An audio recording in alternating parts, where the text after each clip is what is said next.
Hey, how's it going, YouTube? This is Naeem14. I don't really do very many videos, so I felt kind of bad. So, I'm gonna do one of my new Twilight deck that I made for the new format. So, here we go. Let's start off with, like, the Lightsworns. 2 Lila, Lightsworn Sorcerers. It deals with back rows, has decent attack, shaves 3. 2 Celestia. No really explanation here. It's really good. I love her with the hamster. It's pretty broken. 2 Wolf, make more of a point to milling. It's a good name. 1 Lumina, just does luminous things. Jane, gets over big monsters. Garth, helps me draw cards, which I like doing. Aaron, hits those Emmer's Blades that I hate. Raiko, hits everything that I hate. Jojo Dragon ruins your day. The one Honest I'm kind of sad about because I don't really draw it very often. Just, it gets you over monsters.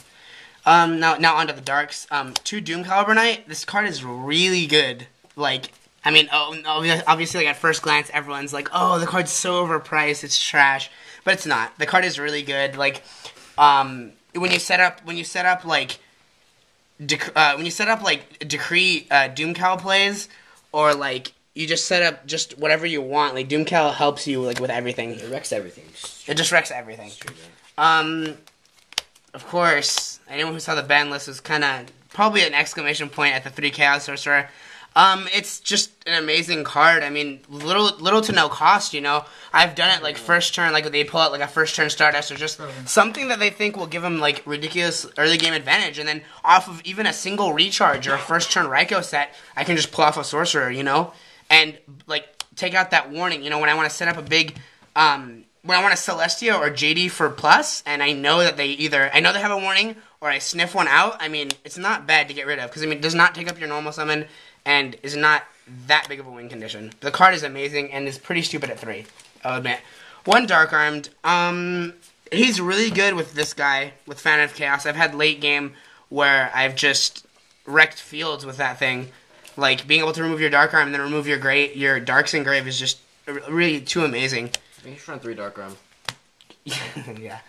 And then, Gardener and Plague. Obviously, Plague, like, the point to Plague, once I see Plague in there, I'm like, oh, so basically I'm going to pull off, like, Brian Eck Sorcerer for game. Like, Plague is amazing. I've heard people, like, trying to replace it with Glow Up Bulb. It just, I've tried it out, and, like, the levels don't really match up too well, you know, because Brian Eck is so, like, amazing for this deck.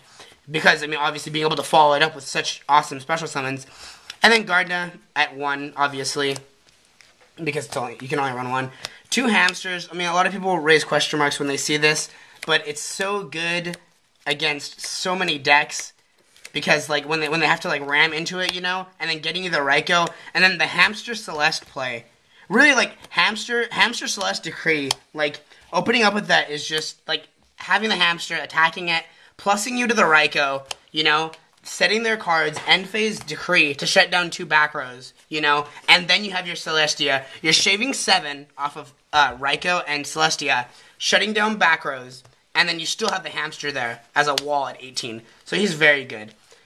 And then 2 Card Troopers. Card Troopers is awesome because a lot of people like to side Thunder King against... Other people like to main Thunder King. Other people just like Thunder King. So it's awesome when you get to just go, oh, okay, I'll shave 3, you know, get a little bit of my grave, and then point for a plus. You know what I mean? So, I mean, and then like I said, like, forcing out Warning. Warning is such a key card, like, this format, and it's just amazing. And, like, forcing it out by, you know, saying, okay, I'm gonna hit your 19 for a plus, you know, that just hurts it so much. So those are the monsters. I haven't counted them. I think maybe like 24 monsters, something like that. The deck is a little bit overweight. It's like 41, 42 cards, but I don't think that's bad. I'm probably, like I said, this is like a rough draft, so it's not totally what I'm going to be running finished. I'll definitely put up another one before YCS Anaheim. So now onto the spells. The spells aren't very techish at all. It's just standard. These are 3 Solar Recharge, obviously. Awesome for dumping Lightsworns that you don't need at a certain time.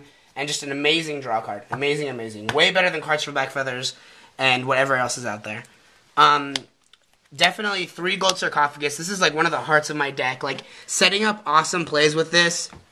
It's just, having 2 of them opening up is a little too ridiculous. Like, if they left Cold Wave at 1, or if they just left it in the format, like, I think it'd be so bad. It'd be awful with 3 Gold Sark. But you go with, like, Gold Sark for, like, Cold Wave JD or Cold Wave Dark Arm, that's just, like, that's completely game-breaking, and it's totally unfair. And then to my one-ofs, 1 Dark Hole should have gotten banned. I think it's kind of retarded that it didn't. The card's way too overpowered, and it was banned for 6 years for a reason. Monster Reborn, awesome for pushing for game, and just too versatile of a card to get back anything. Especially your Chaos Sorcerers after you've obviously successfully summoned them. Charge of the Light Brigade, sadly at 1, very good card, no explanation.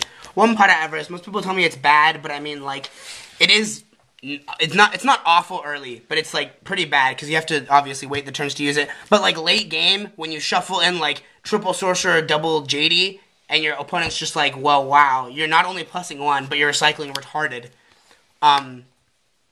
So yeah, that really hurts a lot. And then traps are 3 Royal Decree. That's it. That's all for the traps. If you were to ask me what I would put in, if I were going to put a 4th or 5th or 6th trap, first trap would be definitely Torrential, then Mirror Force, then Royal Oppression. Those would be the only traps that I'd run. And I side into Oppression for sure, because the card is just obviously overpowered. So yeah, there it is. I don't have a sideboard made for this deck yet, but in it will definitely include a second Aaron, and it will definitely include Impression. Definitely some Starlight Road. That card is really unexpected and is underrated for sure, because that card just creates so much plus, especially when your opponent, commits so much card presence-wise to get off a play that you just stop with a stupid trap card. So yeah, thank you guys so much for watching this video. I will definitely be sure to update you guys on what I'm going to be playing for YCS Anaheim. It's either this or X Sabers. It kind of depends on what I see at locals around and what I really feel matches up well. If I do continue to see a lot of Sabers like I have been, I will definitely play this, because I think that this has a good matchup versus Sabers. Just because you have more summons, you know what I mean? Like, you really do. And the Decree hurts them too, because it just shuts down so much. So, like, I definitely say that this is what I will be running at YCS Anaheim.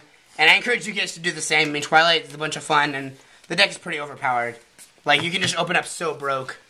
And, yep. And the deck's consistent too. Like, the gym cows help out with that as well. So yeah, thank you very much, YouTube, for watching my video. And be sure, if you like it, then like the video, comment, subscribe. And, yep, that's about it. Also, I have this Spellground right here. It is for trade/sale. It is in awesome condition. Check my video for details. My video on my channel. Alright, thank you so much, YouTube. Take it easy.